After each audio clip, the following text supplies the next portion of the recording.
Hello everyone, Assalamu alaikum. Welcome to the course of Programming Fundamentals. I am Muhammad Ijaz. This is part 1 of the topic structures in C++. Today we will discuss introduction about the structures in C++. So in today's session we will discuss what is a structure. Structure होता क्या है actually और उसका और array का difference क्या होता है आपस में. हमने पहले एरेज को पढ़ चुके हैं. अगर आपने एरेज वाली वीडियोस अभी तक नहीं देखी तो मैं आपको रिकमेंड करता हूँ कि पहले एरेज वाली वीडियोस देख लें, क्योंकि हमने इस लेक्चर के अंदर भी एरेज को डिस्कस करना है थोड़ा बहुत. तो बहरहाल डिफरेंस उसका क्या होता है एरेज में और स्ट्रक्चर के अंदर, ये हम डिस्कस करेंगे. और जो यूजर डिफाइंड टाइप, यानी कि स्ट्रक्चर जो है ना वो एक यूजर डिफाइंड टाइप ही होती है. उसका वेरिएबल हम कैसे क्रिएट करते हैं, जिस तरह इंटीजर का वेरिएबल क्रिएट कर सकते हैं, फ्लोट का वेरिएबल क्रिएट कर सकते हैं, इस तरह हम देखेंगे कि स्ट्रक्चर का वेरिएबल हम कैसे क्रिएट कर सकते हैं. और इसी तरह स्ट्रक्चर वेरिएबल क्रिएट करने के लिए डिफॉल्ट मेंबर्स, जो उसके मेंबर्स होते हैं उनकी डिफॉल्ट वैल्यूज और अननेम्ड स्ट्रक्चर जो है वो कैसे बना सकते हैं. तो let's start. Structure is a way to define new data types. जिस तरह integer, float, character, double, string ये बिल्ट इन डाटा टाइप्स हैं. इस तरह अगर आप कोई नई डाटा टाइप बनाना चाहें तो आप स्ट्रक्चर्स के जरिए बना सकते हैं. डाटा टाइप होती क्या है? डाटा टाइप हमें दो चीज़ें प्रोवाइड करती है. एक तो ये बताती है कि इस जो वेरिएबल बना रहे हैं हम, इस वेरिएबल के अंदर किस टाइप का डाटा स्टोर होगा. और दूसरा वो ये बताती है कि उस डाटा के ऊपर कौन से ऑपरेशंस परफॉर्म किए जा सकते हैं. ये दोनों काम हम स्ट्रक्चर्स के थ्रू भी कर सकते हैं. हम बता सकते हैं कि इसके अंदर किस किस्म का डाटा स्टोर होगा, और ये भी बता सकते हैं कि इस स्ट्रक्चर यानी कि इस टाइप के ऊपर, जो हम इस टाइप का वेरिएबल बनाएंगे उसके ऊपर हम कौन कौन से ऑपरेशंस परफॉर्म कर सकते हैं. तो स्ट्रक्चर बार बनाने के लिए आप स्ट्रक्चर लिखते हैं, यानी कि स्ट्रक्ट कीवर्ड लिखते हैं. आगे जो भी आपने नाम रखना होता है नई डाटा टाइप का वो नाम रख देते हैं. और फिर आगे करली ब्रैकेट्स आती हैं. इस करली ब्रैकेट्स के अंदर आप डिफरेंट वेरिएबल्स को ग्रुप कर देते हैं, जो कि आप चाहते हैं कि जब इस टाइप का वेरिएबल बनाया जाए तो ये वेरिएबल्स हमारे पास अवेलेबल होने चाहिए. जिस तरह एक पॉइंट अगर आप करना चाहते हैं, रिकॉर्ड करना चाहते हैं, तो उसके लिए पॉइंट के अंदर एक्स कोऑर्डिनेट्स होते हैं और वाई कोऑर्डिनेट्स होते हैं. तो आप वो दोनों वैल्यूज कैप्चर करने के लिए एक्स और वाई दो वैल्यूज को आपने इस टाइप के अंदर रख लिया. तो हम देखेंगे आगे चल के, देखते हैं कि इसका वेरिएबल कैसे बनाते हैं और ये हम कैसे यूज कर सकते हैं. एरेज और स्ट्रक्चर के अंदर डिफरेंस ये होता है कि हमने एरेज के अंदर पढ़ा कि एरेज के अंदर जो है ना एक ही टाइप के वेरिएबल्स यूज होते हैं. एक ही टाइप के मल्टीपल वेरिएबल्स को कलेक्ट करते हैं हम एरेज के अंदर. फॉर एग्जांपल आपने लिखा इंट मार्क्स और 4 इंटीजर्स की आपने एक एरे डिक्लेयर की है. इसमें ऐसा मुमकिन नहीं है कि कुछ मार्क्स यहाँ पे आ जाएं, कुछ जो है वो उसके अंदर कुछ इंटीजर्स आ जाएं, कुछ करेक्टर्स आ जाएं, कुछ स्ट्रिंग्स आ जाएं. ऐसा मुमकिन नहीं. आपने करेक्टर टाइप की एक एरे बनाई है नेम के नाम से, तो इसमें भी मुमकिन नहीं है कि कुछ इंटीजर्स आ जाएं, कुछ करेक्टर्स आ जाएं, कुछ फ्लोटिंग पॉइंट नंबर्स आ जाएं, बल्कि इसके अंदर सारे के सारे करेक्टर्स ही आ सकते हैं. लेकिन स्ट्रक्चर के अंदर we can group multiple related variables of various types in a single variable. आपने डिफरेंट टाइप्स को आपने इकट्ठा करके एक डाटा टाइप बना लिया. जिस तरह देखें, हमने स्टूडेंट जो है ना, एक स्ट्रक्चर के जरिए एक स्टूडेंट, एक नई टाइप बना रहे हैं स्टूडेंट के नाम से. स्ट्रक्ट कीवर्ड है और आगे जो स्टूडेंट है ये नई डाटा टाइप का नाम रख रहे हैं हम. उस डाटा टाइप के अंदर हम कह रहे हैं कि इंटीजर भी होगा, स्ट्रिंग भी होगी, फ्लोट भी होगा. रोल नंबर इंटीजर में आएगा, नेम जो है वो स्ट्रिंग टाइप का वेरिएबल होगा, और फ्लोट जो फ्लोटिंग पॉइंट नंबर होगा मार्क्स. तो इस तरह आप तीन डिफरेंट टाइप्स के वेरिएबल्स को कंबाइन करके आप एक डाटा टाइप के अंदर रख सकते हैं. वो हम आगे चल के देखते हैं कि कैसे रख सकते हैं. देखिए, स्ट्रक्चर वेरिएबल्स को डिक्लेयर कैसे किया जाता है, इनिशियलाइज कैसे किया जाता है, ये हम देखते हैं. स्ट्रक्चर पहले तो बात है कि बनाना कैसे है. आप इस स्ट्रक्चर को मेन फंक्शन के अंदर भी बना सकते हैं और मेन फंक्शन से बाहर भी बना सकते हैं. यानी कि अगर आपने मेन फंक्शन के अंदर आपने स्ट्रक्चर टाइप का वेरिएबल बनाना है तो इससे पहले मेन फंक्शन से पहले आप उसको बना लें, वरना मेन फंक्शन के अंदर भी आप उसको बना सकते हैं, कोई इशू नहीं है. ये कोई फंक्शन नहीं है कि एक फंक्शन की डेफिनेशन के अंदर दूसरे फंक्शन की डेफिनेशन नहीं आ सकती, बल्कि ये एक स्ट्रक्चर है और स्ट्रक्चर जो है वो किसी डेफिनेशन के अंदर आ सकता है.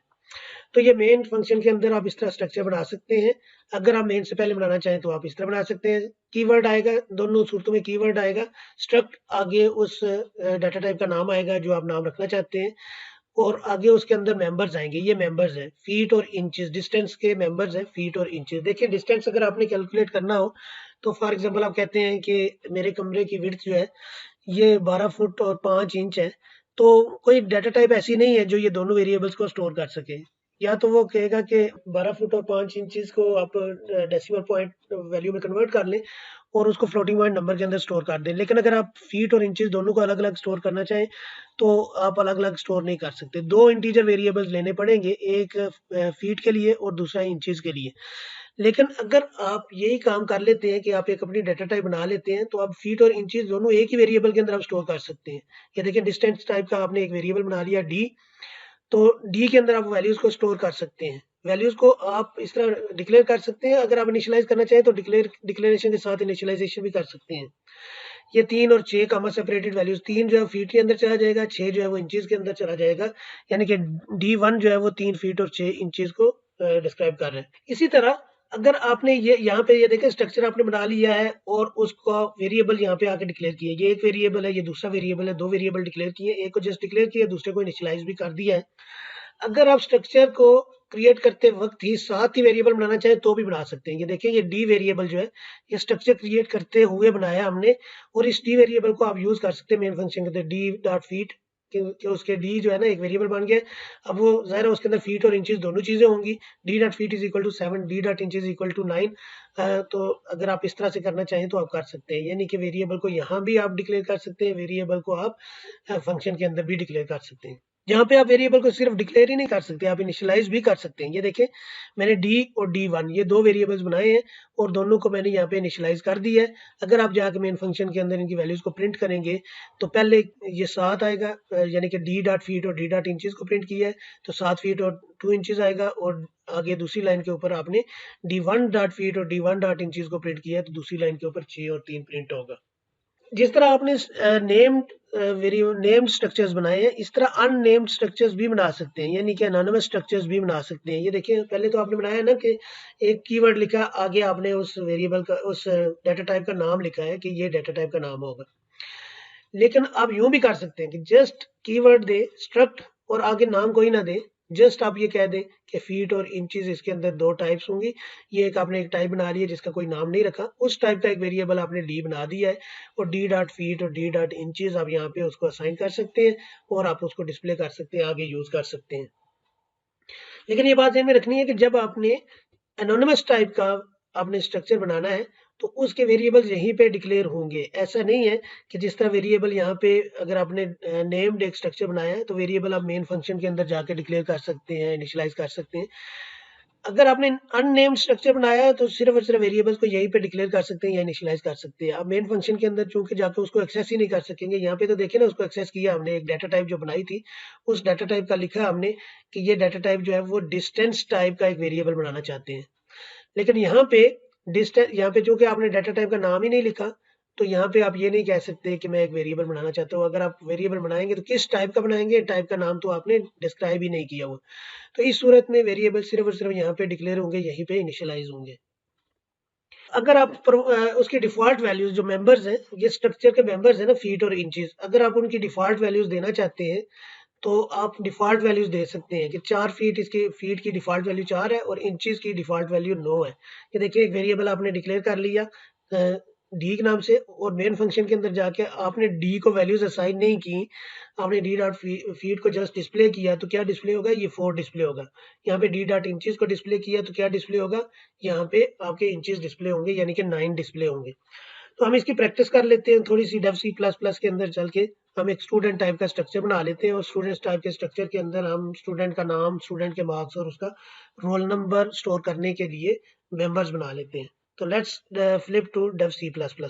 ये डेव C++ है जी। यहाँ पे मेन फंक्शन के अंदर आगे, मेन फंक्शन के अंदर आके मैं एक स्ट्रक्चर बनाना चाहता हूँ, स्टूडेंट टाइप का स्ट्रक्चर बनाना चाहता हूँ। तो पहले हम डिस्कस कर चुके हैं कि मेन फंक्शन के अंदर भी स्टूडेंट टाइप का स्ट्रक्चर बनाया जा सकता है और मेन फंक्शन से पहले भी बनाया जा सकता है। तो मेन फंक्शन से पहले अगर आपने स्टूडेंट टाइप का स्ट्रक्चर बनाना हो तो यूं करके बनाएंगे। यहाँ पे अब हम मेंबर्स देंगे कि एक स्ट्रक्चर के अंदर आप क्या क्या लेना चाहते हैं, इस डाटा टाइप के अंदर किन किन वैल्यूज को आप स्टोर करना चाहते हैं। मैं एक बताता हूँ, एक तो होगा रोल नंबर जो कि इंटीजर टाइप की वैल्यू होगी, दूसरा होगा स्टूडेंट का नाम जो कि स्ट्रिंग टाइप की वैल्यू होगी, और तीसरा होगा स्टूडेंट के मार्क्स जो कि फ्लोटिंग पॉइंट नंबर होगा। तो मैंने रोल नंबर, नेम और मार्क्स ये तीन चीजें स्टोर करने के लिए स्टूडेंट की एक टाइप बना ली है। मेन फंक्शन के अंदर जाके स्टूडेंट टाइप का एक वेरिएबल डिक्लेयर करते हैं, स्टूडेंट ये S1 लेट्स सपोज आपने इस वेरिएबल का नाम रख लिया। अब S1 के अंदर आप तीनों चीजें स्टोर कर सकते हैं एक ही वेरिएबल के अंदर, और तीनों डिफरेंट टाइप्स की चीजें हैं, कोई इंटीजर टाइप की है, कोई स्ट्रिंग टाइप की है, कोई फ्लोट टाइप की है। तो ये तीनों चीजें आप S1 के अंदर स्टोर कर सकते हैं। तो कैसे कर सकते हैं? S1 डॉट रोल नंबर, ये देखिए रोल नंबर आपने S1 का स्टोर करना है, तो आप कह सकते हैं कि वो 5 है। आप कहते हैं S1 dot name is equal to Hasan Ali. आप कहते हैं जी S1 dot marks is equal to 5.6 F, क्योंकि एक फ्लोटिंग पॉइंट नंबर है तो उसके साथ F जो है वो लगा देंगे तो डबल से फ्लोटिंग पॉइंट नंबर में कन्वर्ट हो जाएगा। अच्छा, ये आपने एक वैल्यू स्टोर कर ली। अब हम देखना चाहते हैं ये वैल्यूज वाकई स्टोर होगी या नहीं हुई है। सी आउट करके आप वैल्यूज को डिस्प्ले करने के लिए डबल कोट्स के अंदर आप कहते हैं जी रोल नंबर, रोल नंबर है जी, रोल नंबर देने के लिए आपने लिखा S1 डॉट रोल नंबर। फिर आपने उसको अगली लाइन पे लेके जाना चाहते हैं तो आप लिख लेंगे एंड लाइन, और सी आउट आप उसका नेम डिस्प्ले कर देंगे। नेम में आप डिस्प्ले करेंगे जो भी S1 के अंदर नेम स्टोर है, और इसी तरह आप अगली लाइन पे जाके उसका मार्क्स भी स्टोर कर देंगे। डबल कोट्स के अंदर आपने लिखा मार्क्स, मार्क्स स्टोर जो है उनको डिस्प्ले कर दिया। इसको चला के देख लेते हैं कि क्या ये वाकई चीजें स्टोर हो चुकी है। अगर ये वाकई स्टोर हो चुकी है तो हम इसका चीज में कामयाब हो चुके हैं कि तीन अलग अलग वेरिएबल्स, तीन अलग अलग टाइप के वेरिएबल्स हमने एक ही वेरिएबल के अंदर स्टोर कर लिए। यानी कि ये देखिए रोल नंबर, इंटीजर टाइप का, स्ट्रिंग टाइप का, नेम और फ्लोट टाइप का मार्क्स, ये तीनों अलग अलग टाइप के जो मेंबर्स हैं वो आपने एक ही वेरिएबल के अंदर स्टोर कर लिया S1 के अंदर, और फिर S1 को हम डिस्प्ले कर सकते हैं। तो आगे चल के इसकी फर्दीत को हम जी डिस्कस करेंगे, लेकिन ये है कि अभी हम इसको रन करके देख लेते हैं। स्ट्रक्चर का यहाँ पे आपने ज़हन में रखना है कि सेमी कॉलन जरूर लगाना है। जब आपने स्ट्रक्चर डिफाइन करना है तो यहाँ पे सेमी कॉलन आना चाहिए। जो फंक्शंस होते हैं, फंक्शंस के एंड पे तो सेमी कॉलन नहीं आता, लेकिन स्ट्रक्चर के एंड पे सेमी कॉलन आता है। इस बात का आपने ख्याल रखना है। Let's start again. No it has zero error and zero warning. Let's run this program. तो आप देख सकते हैं roll number is equal to 5, name is equal to Hasan Ali, marks is equal to 5.6। तो इस तरह से आप ये वैल्यूज जो है वो इसके अंदर स्टोर कर सकते हैं। ठीक है, अब एक ही वेरिएबल है S1, जहाँ भी आपने इसको सेंड करना है, जहाँ भी आपने इसको यूज करना है, S1 को यूज करेंगे। S1 में ये तीनों चीजों की इंफॉर्मेशन आपको अलग अलग मिल जाएगी। प्रैक्टिस क्वेश्चन के अंदर create a new type time to capture the time, hours, minutes and seconds. ये तीनों चीजें आपने कैप्चर करनी है यूजर से। तो एक टाइम जो है ना, एक टाइप बना लेनी है जिसका नाम रख लेना है टाइम, और उसमें तीनों वेरिएबल्स मेंबर्स डिक्लेयर कर लेंगे, आवर्स, मिनट्स एंड सेकंड्स। फिर आपने ये करना है कि उस टाइप के ना, जो टाइप आपने बना ली है उस टाइप का एक वेरिएबल बना लेना है T1, और फिर आपने यूजर से वैल्यूज लेनी है। जाहिर है वैल्यूज आवर्स के अंदर, मिनट्स के अंदर और सेकंड्स के अंदर लेंगे। तो ये चीज ध्यान में रखनी है कि आवर्स जो है ना वो 0 और 23 के दरमियान होने चाहिए, मिनट्स और सेकंड्स जो है वो 0 और 59 के दरमियान होने चाहिए। अगर यूजर इनसे वैल्यू 59 से ज्यादा दे देता है या 0 से कम दे देता है, तो उसको अप्रोप्रिएट मैसेज डिस्प्ले होना चाहिए कि ये वैल्यू, जो वैल्यू आपने प्रोवाइड की है, ये वैलिड वैल्यू नहीं है मिनट्स के लिए या सेकंड्स के लिए। इसी तरह अगर 23 से ज्यादा आवर्स दे देता है तो उसको ये मैसेज डिस्प्ले होना चाहिए, ये वैल्यू जो है ये वैलिड वैल्यू नहीं है आवर्स के लिए। तो इस तरह आपने यूजर से वो वैल्यूज ले लेनी है। अगर वो वैल्यूज इसके दरमियान में एग्जिस्ट नहीं करती, यानी कि वो वैलिड वैल्यू नहीं है, तो उसको ये मैसेज बार बार डिस्प्ले करना है और उसको कहना है प्लीज प्रोवाइड इट अगेन। अब जाहिर है, अब ये काम करने के लिए जब आप अगेन कह रहे हैं, दोबारा काम करना है, तो दोबारा काम करने के लिए लूप्स का यूज होगा। तो इसके लिए डू वाइल लूप जो है ना, एक एप्रोप्रिएट लूप है, आप इसको यूज कर सकते हैं बार बार। उसको उस वक्त तक ये प्रॉम्प्ट करते रहें कि आपने इनवैलिड वैल्यू दी है, वैलिड वैल्यू एंटर करो, वैलिड वैल्यू एंटर करो। जब वैलिड वैल्यू एंटर करेगा तो उसको आपने जाके उसके अंदर स्टोर कर देना है। फिर ज़रा वो जो वैल्यू स्टोर हो चुकी है उनको आपने प्रिंट करवा देना है। यानी कि आवर्स आएंगे, फिर कॉलन आएगा, फिर मिनट्स आएंगे, फिर कॉलन आएगा, फिर सेकंड आएंगे। तो इस तरह से आपने टाइम को डिस्प्ले कर देना है। तो नेक्स्ट क्लास के अंदर हम ये देखेंगे कि स्ट्रक्चर के अंदर फंक्शंस कैसे लिखते हैं।